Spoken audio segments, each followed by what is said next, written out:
or at least it seems to me that he would lose both of his passed pawns. So I seriously considered knight a5, but still it looks that black should have a relatively good counterplay here, because he can take on b4 and the knight is misplaced again. But I don't know whether it was the best choice or not. This actually looks quite strong, because it seems that white has nothing better than knight a5 when black has a relatively nice choice between the rook a8, after which it is difficult for white to defend the c6 pawn, because if I play rook b3, then black can take it, take on a5, queen b8 check, c7, and now, for example, this is a draw. But black probably has more than one way to achieve this result. Queen c5, and in the event of king g2, black can take on e4, even winning, and if white queens, then black takes on f2, and it is probably a draw, but now I'm not completely sure whether black cannot play for more with taking on e4 then. But for me, the important thing was that white was not winning here at all.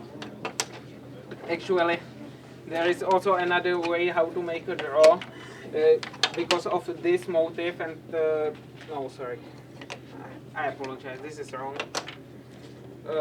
So please wait for a moment, because it will take me some time to recall the position. I really don't remember it. The queen was on c7, the rook was on b4,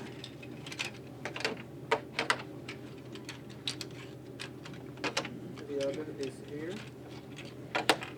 this is on the d8. But white can play rook c1, which I did. Actually, the other black's option after knight a5 is to take the pawn on e4 with his rook. I have a rook b3, but then black has some counterplay along the e file. Actually, there was a nice step, but there was no need to play a weak move like knight a5 just because of this one trap, which is not so difficult to see. It is much more difficult for black to defend the position after rook c1. Well, I have to admit that my original intention was to play knight e5 at this position, because it looks very nice. I want to play knight c6, black cannot take it because queen takes d8 comes with check, but actually knight e5 is wrong. I realized it just in time, but I was quite lucky that I realized it at all. And I should know this. This is complete draw, or at least black can never lose such a position. And I think white also cannot. But fortunately for me, white can play knight a5 with the same idea, knight c6, and white wins an exchange here. And the position should be technically winning. In fact, black's position is difficult here, because he cannot recapture this pawn in any simple way, because he cannot move his rook, because this pawn would be hanging. And after d5, I can consider also e takes d5, but rook d3 also looks rather strong, because now this is not good for the same reason of knight e5 followed by knight c6, or knight a5 if you want. So rook b5 is probably a good decision. Now black threatens to take the pawn, because after knight a3 you can simply play rook c5. And I had no suitable way how to defend the pawn, because For example, rook d2, rook c5 gives me nothing. Black is always able to recapture the pawn, even in the event of knight a3, rook c5. Because if I exchange here, he just plays rook c8 and I have nothing. It's completely stupid to play knight a3 at such a position. The knight belongs to a completely different square, and I wanted to activate it. Well, one of my first ideas was to take on d6 actually, and originally it looked to me as if white were winning, because after rook b8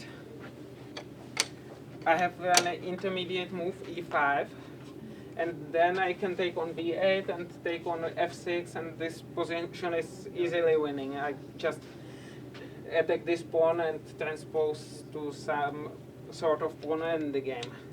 But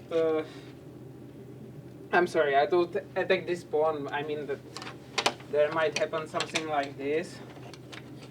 And now I can play g3, then double my rooks on the f file and transpose to a pawn in the game, taking on f6.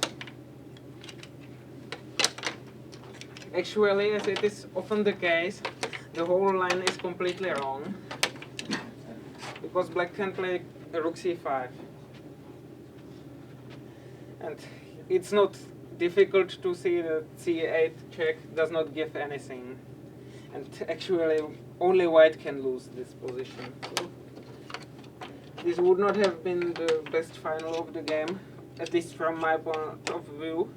I don't know whether you share it with me or not. So I played rook d3 instead.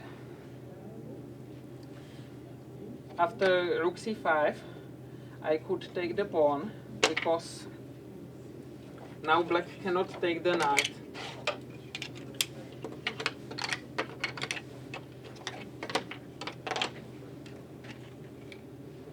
This would have been very easy. Actually, black can take the c6 pawn in this line, but then I probably should be able to save my spare pawn on e4, and this kind of position gives me serious winning chances. It probably should be winning. So knight takes e4 is a logical move, which probably needs no ample explanation. I apologize for this. Now I even considered f3, but it is anti-positional. I considered it just because I would have been disappointed if I had missed some chance, but f3 is no chance at all, because it just weakens my king, and I can take the pawn on d6, but it gives black very serious counterplay against my king. When white has enough time, it makes sense to calculate even moves like this, but if I had just 15 minutes, I would not have thought about f3 for a long time.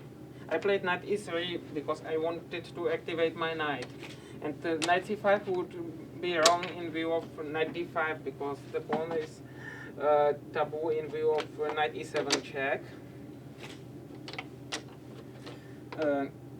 And therefore my opponent played knight f6. And I decided to improve the position of my pieces.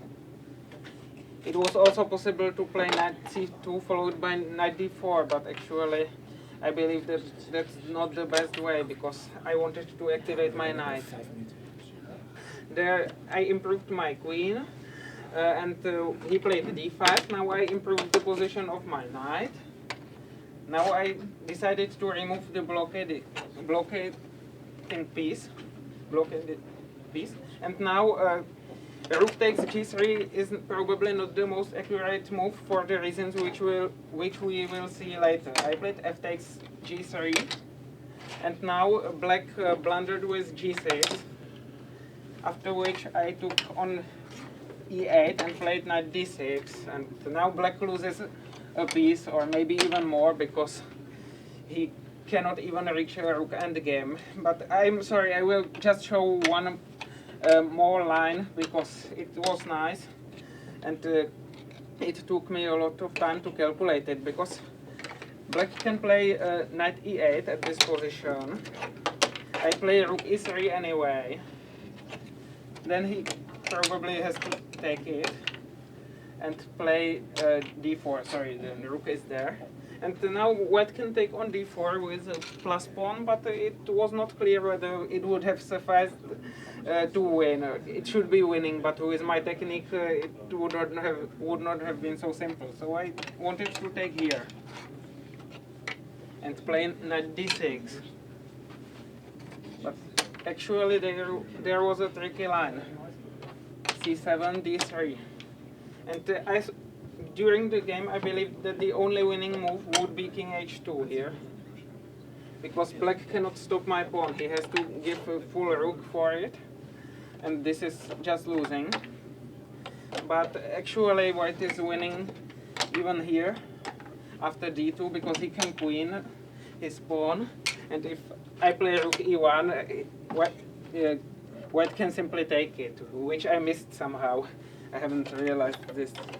So this is also winning. So it's everything, and I'm sorry today. My performance here at the analyzing room was far worse than my performance at the board, but I think I was not invited here because of my analytical or commentary skills.